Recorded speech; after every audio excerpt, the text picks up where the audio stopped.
खलील अहमद परिहार लिखे थो त खे अखियुनि जे अकेलाई अजीब अलमियो आहे।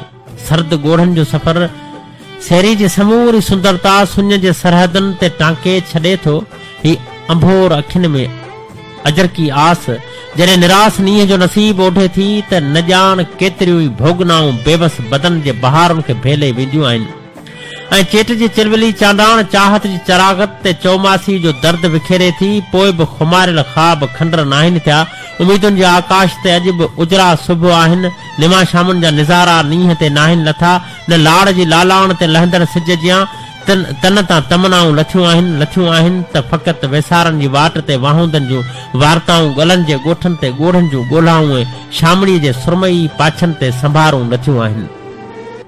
हा मक़तलनि में मन महक नाहे छॾी, बसि चपनि जे चौदीवारीअ तां को मुर्क चोराए वियो आहे। हीउ हादिसो बि हाउ जे हिंदोरनि में हिकु हुगाव आहे जेको जीअ में जोभन माणे चुको आहे। सच त हौसलनि जा हमरचा होड हाराइन एतिरा झुर झला बि नाहिनि। हा मगर मां जे मन जे चादर तां लथल उहे खुमारियल ऐं ख़ामोशीअ जा ख़्वाब मेड़े रखां त किथे रखां।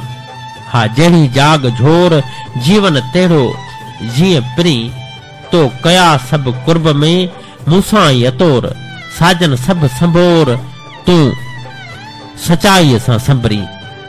उथासीं त न ॼाण अञा केतिरो को सफ़र करणो पवंदो ऐं मंज़िल पुछां वरी पवंदासीं। सचाई जूं छातियूं हमेशह छेरनि जे पेरनि हेठां लताड़ियूं वयूं आहिनि ऐं कूड़ खे कुंवारे कंकण जियां कजल ऐं कानी बणायो वियो आहे।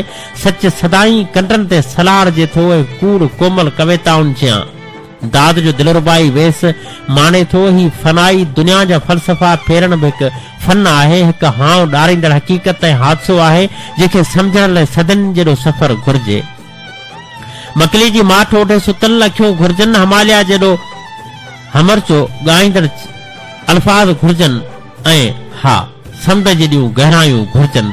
अखियुनि में उजरा अहसास गरम ॻोढ़नि में थधाण घुर्जे। अश्क बारनि त रक़्स कंदड़ जोबन घुर्जनि। इंतज़ारनि में मारियल अखियुनि जा उजरा सुबुह खपनि जेके मिलण महांगा त नाहिनि, नामुमकिन बि नाहिनि, पर अलाए छो मुश्किल ज़रूर आहिनि। हा मुश्किल ज़रूर आहिनि। वक़्तु माज़ी अॼो घर दिलि जे अंगन ते लम्हा यादुनि जा बणिजी पिया आहिनि पिरी।